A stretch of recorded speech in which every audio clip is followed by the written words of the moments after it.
Welcome to Below the Skirt with Tamara. Hi, my name is Tamara Green. I am that pelvic physical therapist, and I help women like you overcome that uncontrolled bladder, return to that oh so pleasurable sex, manage those pregnancy symptoms so you can become a postpartum champion. Today, I am discussing water intake. And you may say, water intake, what does that have to do with below the skirt? Well, I am glad you just asked me that.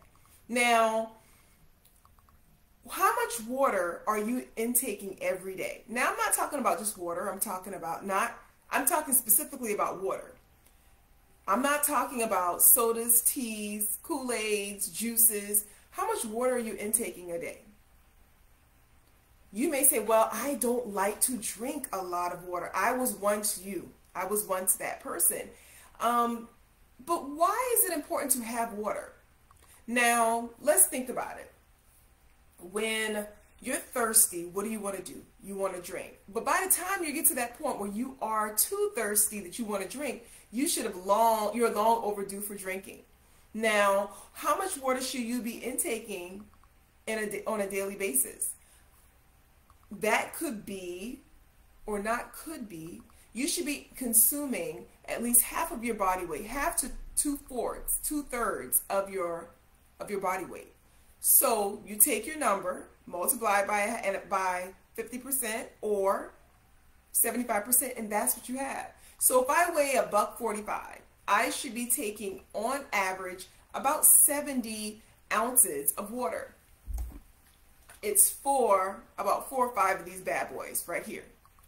Now, you may say, well, I don't like to drink that much water. It's hard for me to drink water. If I drink water, it's going to make me go to the bathroom. Yes, the more you input in your body, naturally, you should expect more to come out. Now, what happens? Let's look at it from a below the skirt issue, or it could be issue.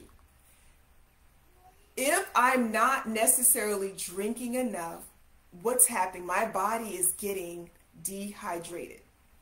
Now, downstairs, below the skirt, dryness can be uncomfortable. Dryness can be uncomfortable, especially when you're having sex. So the more you're intaking with your fluids is allowing your body to be hydrated. So let's go deeper.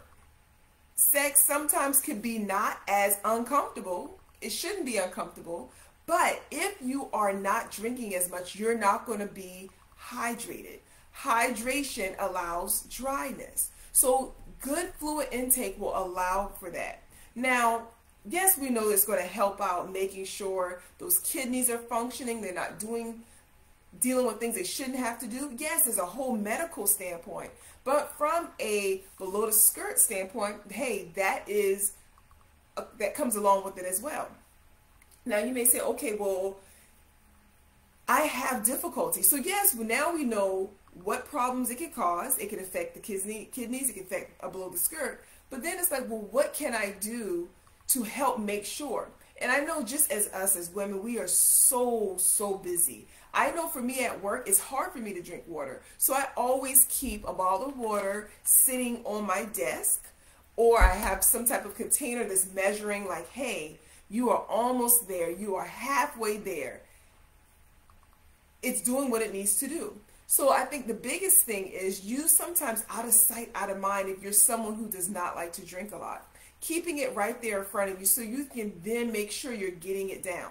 Now, you're going to go to the restroom more frequently if you're consuming more, and that is okay, because what happens is when you're not drinking as much, the bladder doesn't really know how much can it really hold because it's not been stressed how it needs to be. It's like your stomach. If you tend to eat more, your stomach can expand more, but if your bladder is not used to it, you have to retrain it. You have to put it on some type of cycle. So drinking more will make you go, but then you can train yourself on how, even with consuming more fluids, that you're able to not go as much because that urgency will try to kick in.